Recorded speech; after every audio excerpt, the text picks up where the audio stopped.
We put agents first, so we're always looking for better tools to help them grow. Productivity and service are our two core values, and we do everything we can to uphold those values. Some of the big box brokerages will just hire anyone. If they're breathing, they will hire them. We're not like that. Our goal is to become the #1 most productive brokerage by agent in the world. Ready? Ready to rock and roll? Is that action? All right. Okay. That's right. All right. Absolutely. Go. Go. Hello, everybody. It's Jason Will with Go. This is a real estate podcast, but we talk about leadership, personal growth, and becoming the best version of yourself. Leadership, check 1, 2, check 1, 2. Growth, best version of yourself. Go. So this is a real estate podcast. Welcome, everybody. Welcome back to the Impact Agent Podcast. This podcast is sponsored by JPAR Coast & County, and I just so happen to have a special guest joining me today who is very important in JPAR Nation, Miss Debbie Viverito. Debbie, what is your official title at JPAR? Vice President of National Recruiting. That's a pretty big title. But yesterday we were at lunch and you were saying that you were actually agent number 14 in the company. That's correct, So yes. that was before there was a franchise. Oh, way before there was a franchise. Yeah. Yes. So take us a little bit on this journey of from agent 14 to Debbie, the vice president. What has this journey been like, and how'd you get on this recruiting journey? Okay, well, I sold real estate for my first couple of years. I was Rookie of the Year in my first year of real estate. And then JP himself was doing all of the interviews for agents for the first couple of years, and then he decided that he needed to focus on larger scale items. And he asked me if I would be interested in doing recruiting in the DFW market. And because my background for 20 years has been recruiting. And I was used to a corporate environment, and I said absolutely, because I could see the vision for the company and the growth of the company. So when I started recruiting, we had 125 agents in the DFW market, and now we have well over 1,000 just in the DFW market. And we, while I was recruiting for the brokerage side, we expanded into Austin and also into Houston and into San Antonio and then later into El Paso.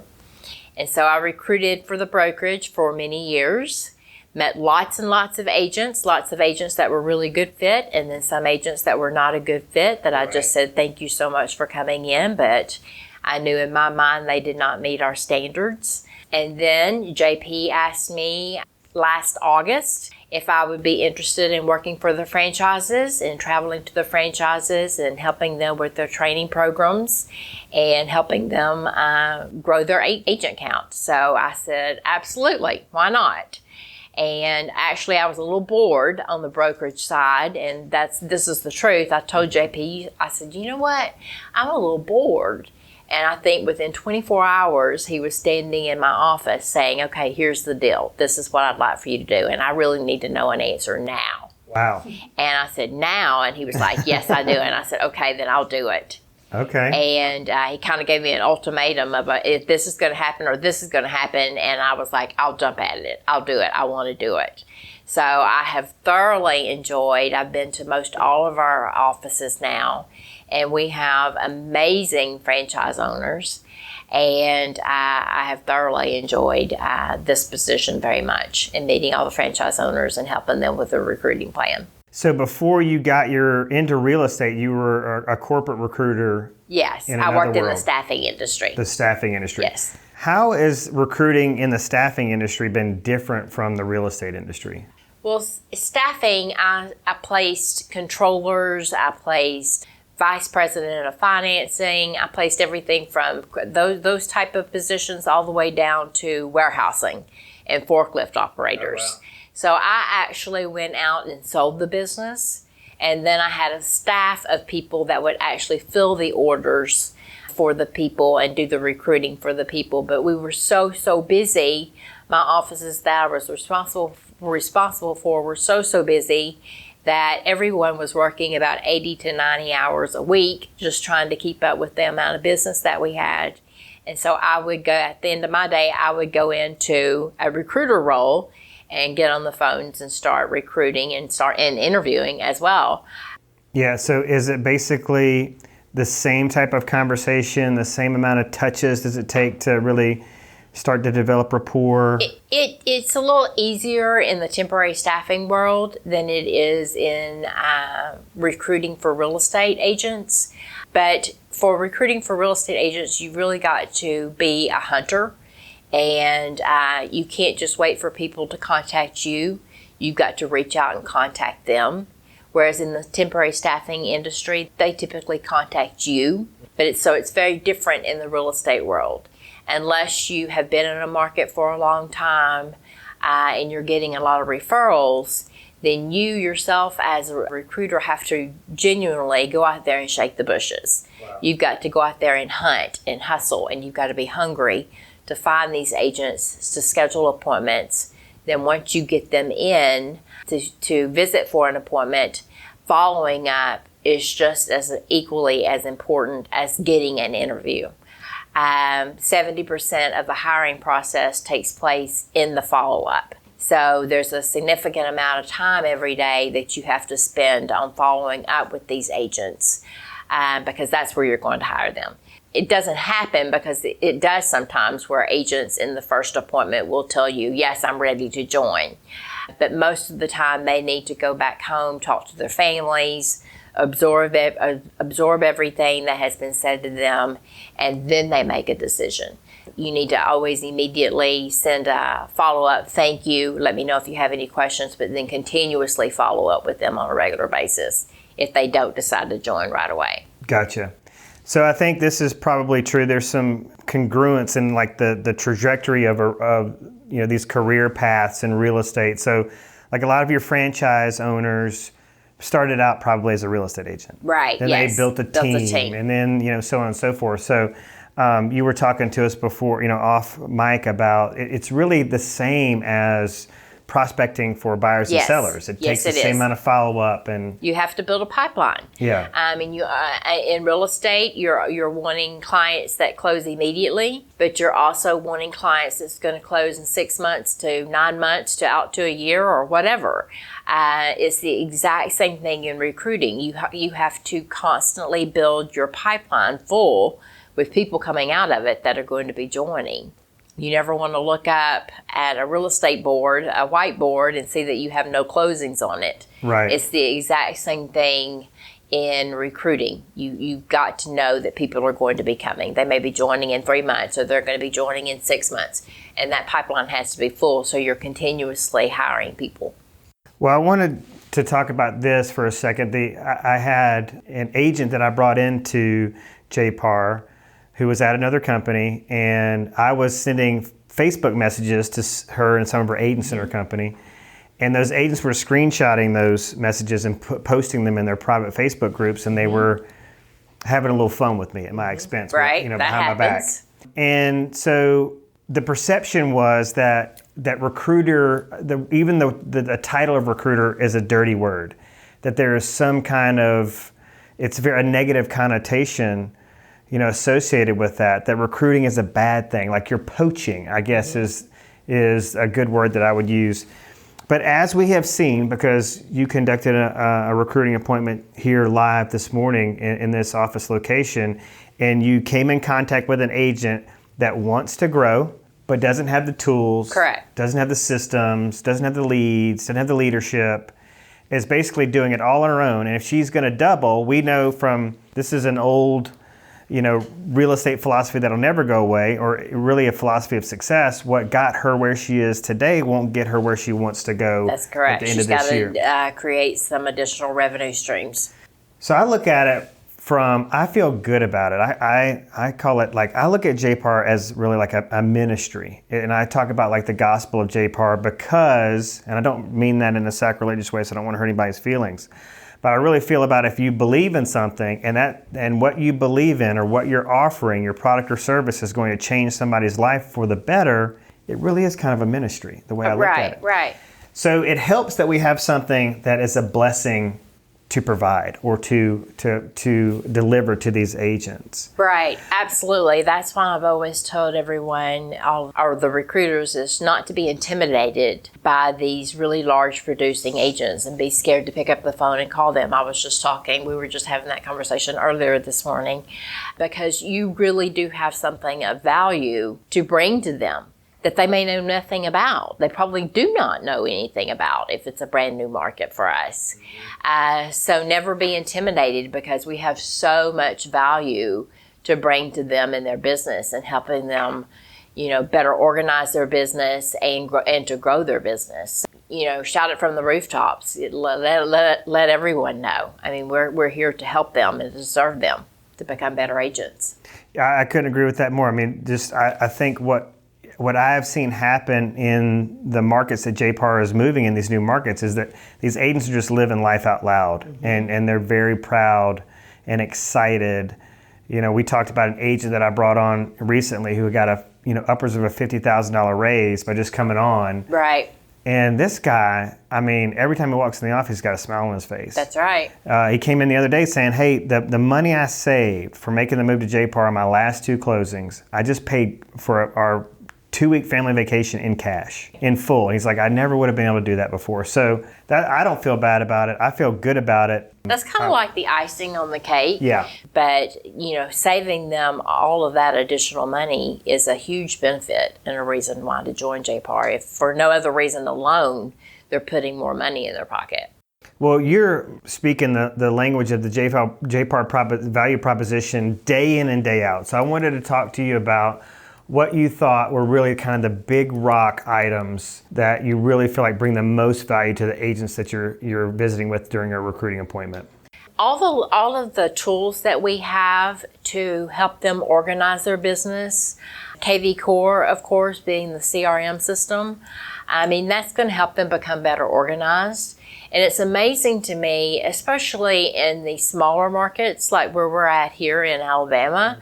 There's so many brokerages out there that do not even have the basic tools to provide to their agents to organize their agent's business. Yes. And we do. So we're at an advantage of all of these small local brokerages here. But our CRM system, all of the technology that we have, all of the marketing items that we provide to our agents with Core Listing Machine, Realtor.com Advantage Pro, Buy Side. So just a tremendous amount of resources that we are able to provide to them at no additional cost are huge reasons on why to join us. Because again, they're all tailored around to help the agents manage, organize, and to grow their business. Yeah, and I like the fact that we have folks back in the home office, the corporate office location in Dallas, that are just constantly fine-tuning this thing. Exactly. They're never satisfied. Well, we're always looking. We put agents first, so we're always looking for better tools to help them grow. It's funny because we have a private Facebook page, and about, 2 or 3 Sunday afternoons ago, JP, the founder of JP and Associates, posted, I really need a hobby, I know, but if there's what is one tool or one thing that JPAR does not provide to you that you would like to have? So it's that type of ownership and leadership that we have with JPAR, and that all of them are looking at ways that we can serve our agents more successfully. And some of the comments were kind of funny. I mean, one of them said a champagne bar in every JPAR office. Right. That was one of the comments that I read. So we like to have a lot of fun too. Yeah. We're very serious. Productivity and service are our 2 core values, and we do everything we can to uphold those values. But it's a fun culture and a very sharing culture as well. Yeah. So you mentioned that there's a productivity standard, and that is something that you're looking to protect. Yes. And that protection starts, or that oversight rather, really starts in the recruiting appointment. Yes. And I hear, JP talk about this a lot, like we're not a body shop. That's correct. For agents or broker owner managers across the country that are listening, what does that mean if you're a real estate company to have a body shop approach? Some of the big box brokerages will just hire anyone. If they're breathing, they will hire them. Mm-hmm. We're not like that. Our goal is to become the number one most productive brokerage by agent in the world. That means we need to get everyone to producing a minimum of 25 transactions a year. We've already achieved that status in the state of Texas.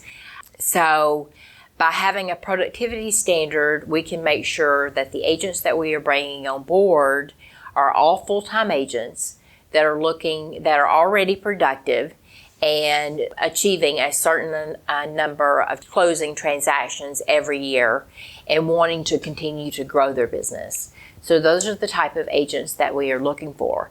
That is not to say that we are not interested in hiring brand new agents straight out of real estate school, because we also do that as well. We just couple them with a mentor. And our mentorship program is very strong. Typically, on average, a brand new agent in their first year of real estate will sell an average of 4 homes per year. But with JP and Associates, they sell an average of 9 new homes per year in their first year of real estate.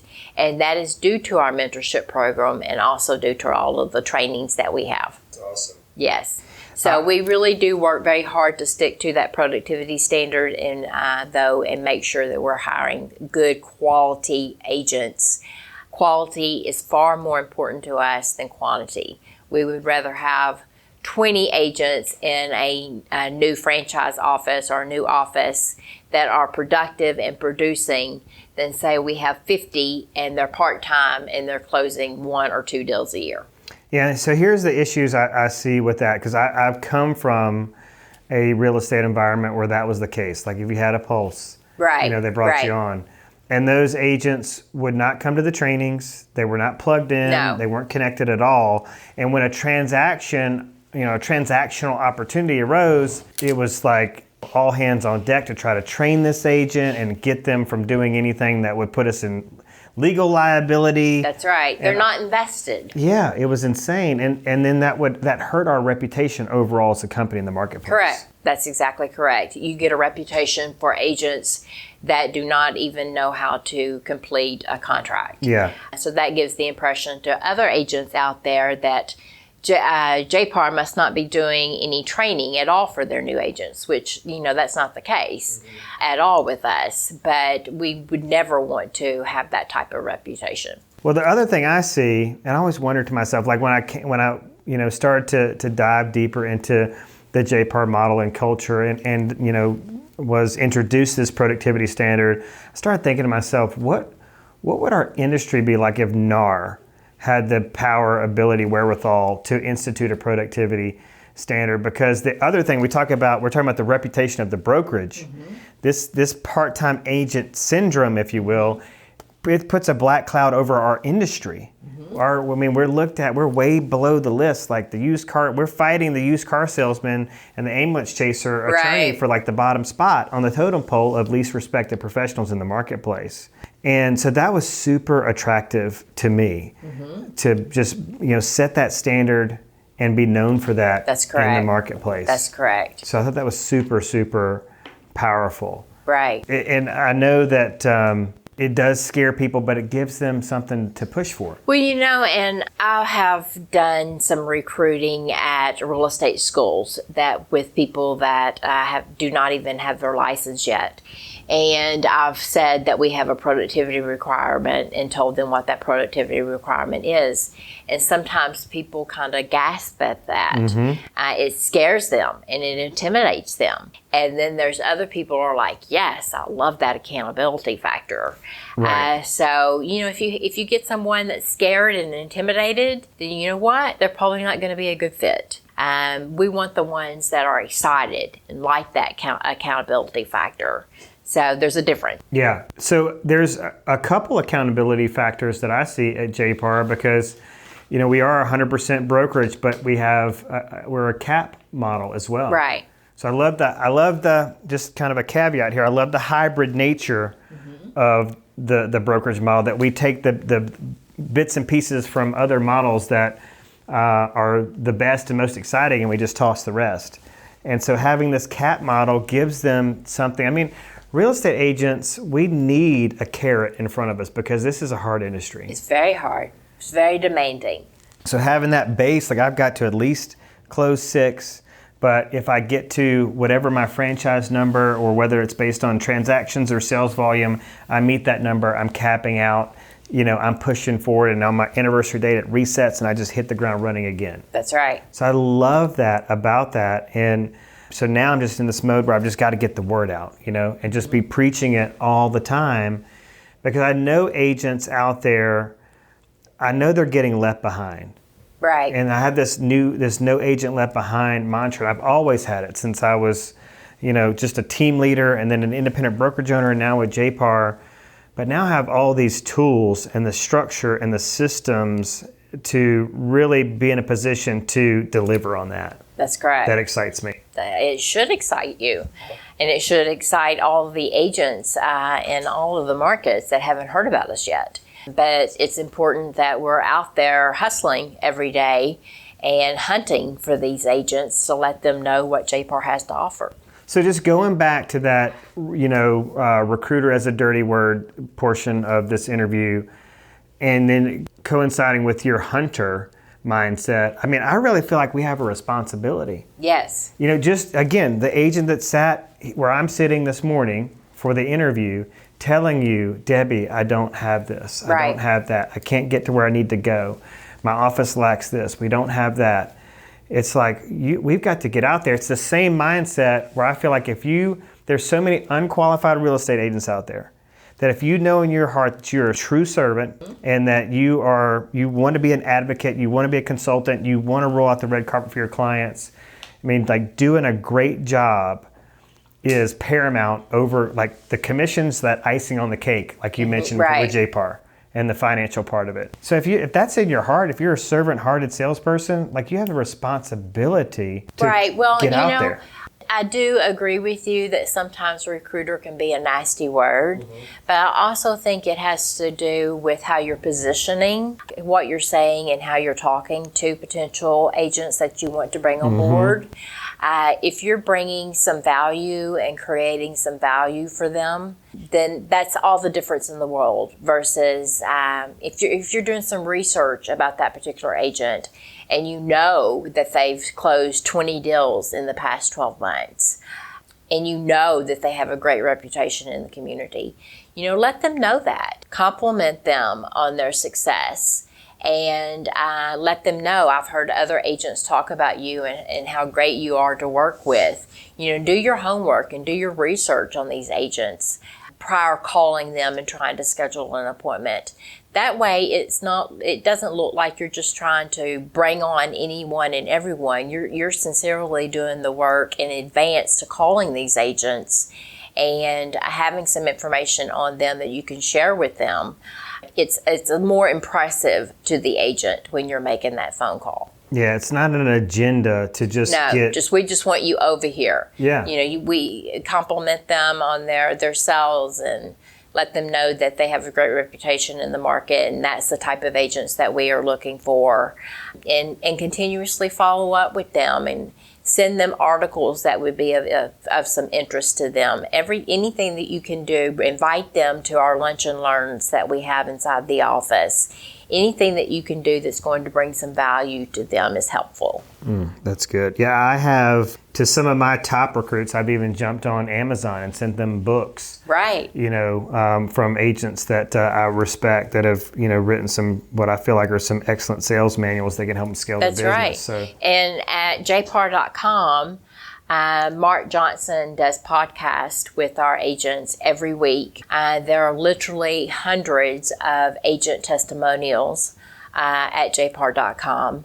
And it's helpful if you know that an agent that you're trying to recruit is struggling with in a certain area of their real estate business, to go and research this video library and find some videos that may be of interest to a potential agent, and send them those videos. Say, hey, this agent went through this, and this is how they rebound, and this is how they grew their business even though they were struggling. This is how they overcame an issue. So always create value when you're communicating with these agents. Wow, that's not just like you're just a hardcore real estate recruiter. You want to bring something to them. Yeah, that's huge. I hadn't thought about that, but just, it's a good thing we decided to do this, Debbie, because I'm learning stuff here. I mean, because that podcast that Mark does, that is great value. Now, in these appointments with these agents, is it possible for you to think about some of the voids that, is there a common denominator of things that they're lacking out there in the industry, regardless of whether they're at a big box or an indie firm, that you feel like JPAR can fill that gap or fill that void? It's amazing the amount of times that I hear that there's no support available. I hear that often everywhere that I go. And that includes whether they're with a local brokerage or even a big box brokerage. And it also comes from agents, not just new agents that's been in the business for less than 2 years, but it also comes from seasoned agents.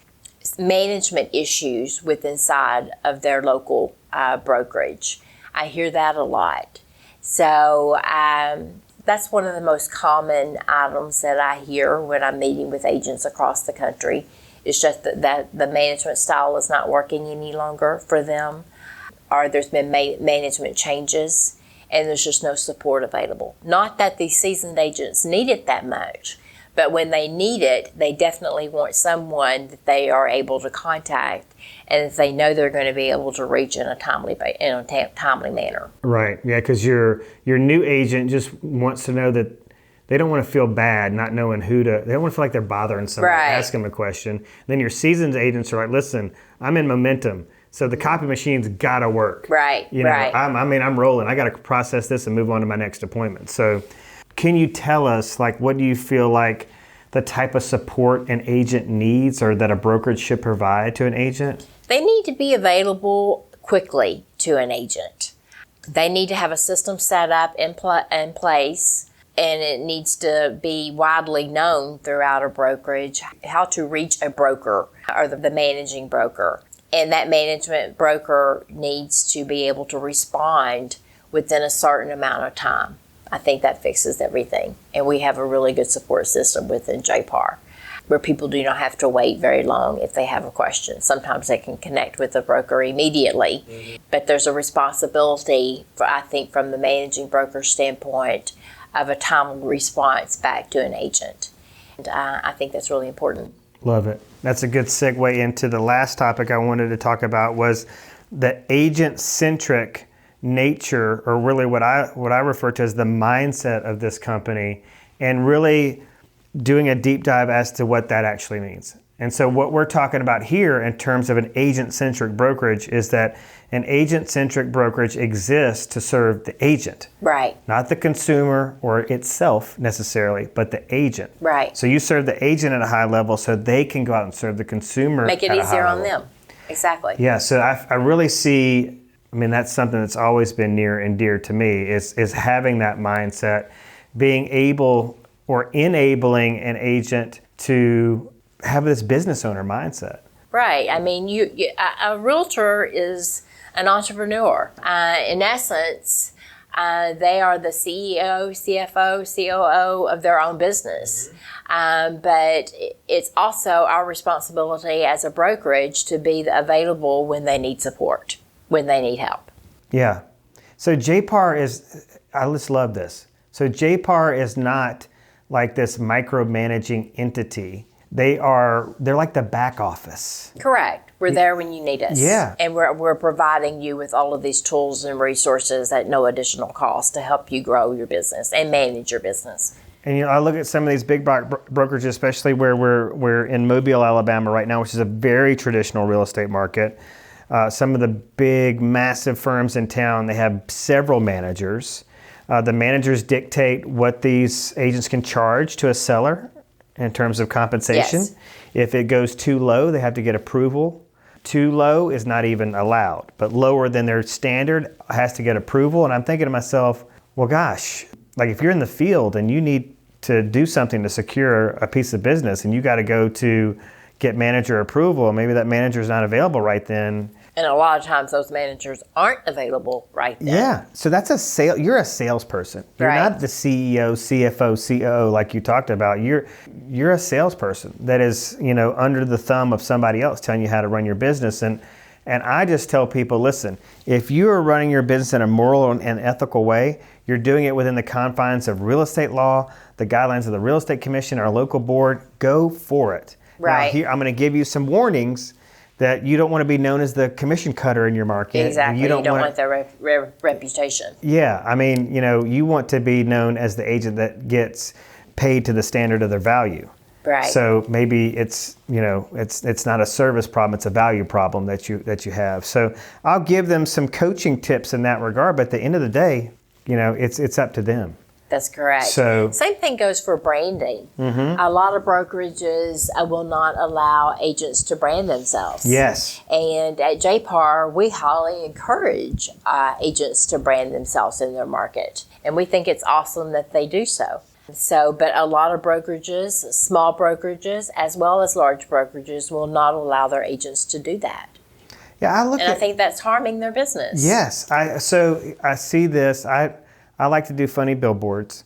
And so other agents' billboards I see, like there's this giant balloon on it, and then maybe their name is somewhere on it, but it's hard to see because there's this giant balloon on it. Right.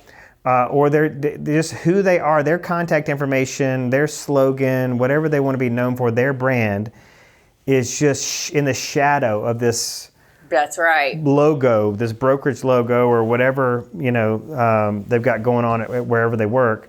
And I'm thinking to myself, that's really sad, because that money's coming out of their pocket. But even all the way down to the real estate sign, I look at that like as a mini billboard. Mm-hmm. And, most of the agents in town, the only branding they get from a, foot traffic or, car traffic standpoint is like a 6x24 rider.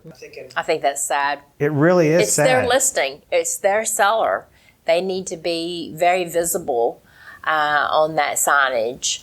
And it needs to be very clear who's responsible for that seller, for that listing, and how to contact them as well.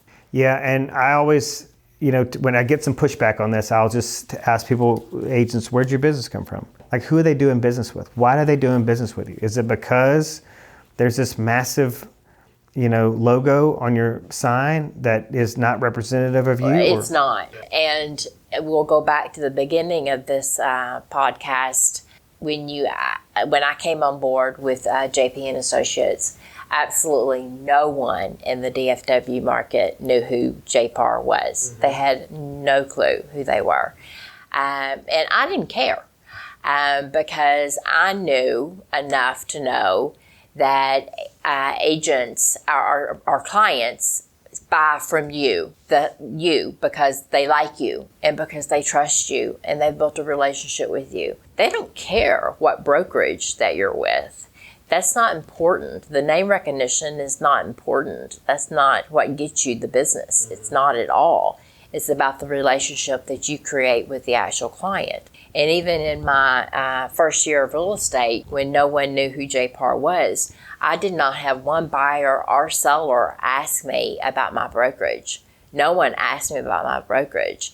It was all about, how are you going to help me? How quickly are we going to get this house on the market? How much money am I going to make for this house? Right. How long is it going to take you, not the brokerage, but how long is it going to take you to sell my property? It's all about that relationship that you build. It's not about the name brand brokerage. Well, I would imagine you get that as an objection in a recruiting appointment. I was trying to let you off the hook, Debbie, but you keep bringing up good points. I think Sorry.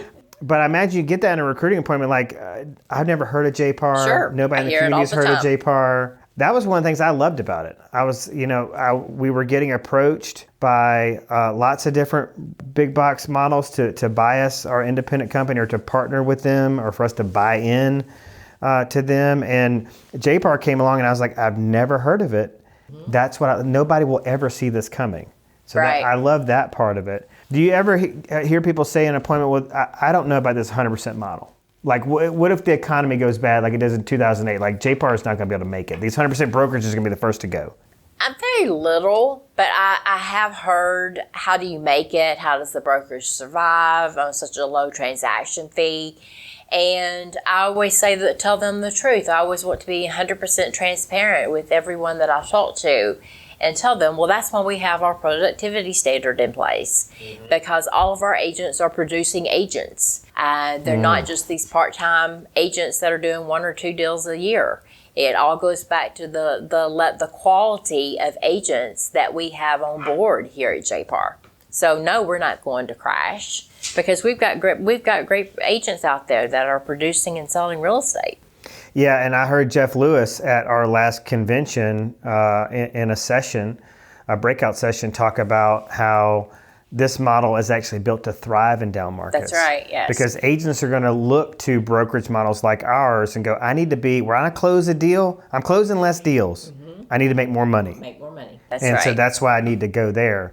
And because honestly, if we're being transparent, that was one of the issues I brought up to Frank, because this is all about recruiting. I was recruited. Right. And the recruiting appointment that I had with Chastity, or recruiting appointments that I had with Chastity and Frank, have, like we talked about yesterday, changed my mindset, got me out of a funk, reinvigorated got my mojo back, have given me a tremendous amount of purpose, and it will be life-changing. I've got to pay that forward to all these other agents in the marketplace and across the great state of Alabama. So I look at it, it's like this amazing, responsibility, but it's more like a stewardship. It's more like this gift that I get to pass along. So I'm just eternally grateful for that. And so when I get these pushback from people like, you're a recruiter, I'm like, thank you. I'm so proud. But, because I know the benefits of being recruited, and I see the fruits of the recruiting process and the active recruiting in agents' lives and businesses day in and day out. So yeah, call me a recruiter. I'm proud of that title. Debbie, this has been really, really good. Good. I'm glad to help. You're glad it's over? A little bit. Anything? No, I've enjoyed it. You Thank crushed you. it. I can tell you that. Anything you want to put out there in the marketplace that you need, or do you need ISAs, recruiters in the DFW area? What kind of connections are you looking to make? I would love to have an additional appointment setter to help me from a national standpoint. Someone that can do it part-time, 4 hours a day, Monday through Friday, would be awesome. They can live anywhere, as long as they have access to a computer and a phone, and great phone skills, of course, and dedication to helping us grow by setting appointments in all the different markets that JPAR has. That's one of the things that I would be looking for. And anyone that has that interest could send me an email to debbie@jpar.com. Okay, that's easy. And anybody listening that is JPAR curious, I call it, should go to jparready.com. Yes. You've already mentioned jpar.com, and that's where they can access Mark's podcast through jpar.com. Anything else we're forgetting? I don't think so. All right. Well, thank you so much for joining us. And thank you to our audience for listening. As always, if you got some value out of this episode, please share it. Please rate us on iTunes and help us spread the word. I really do feel like this is a ministry that can change lives, real estate agent lives across the country. And I'm just really proud to be a part of this movement. So thank you so much for listening.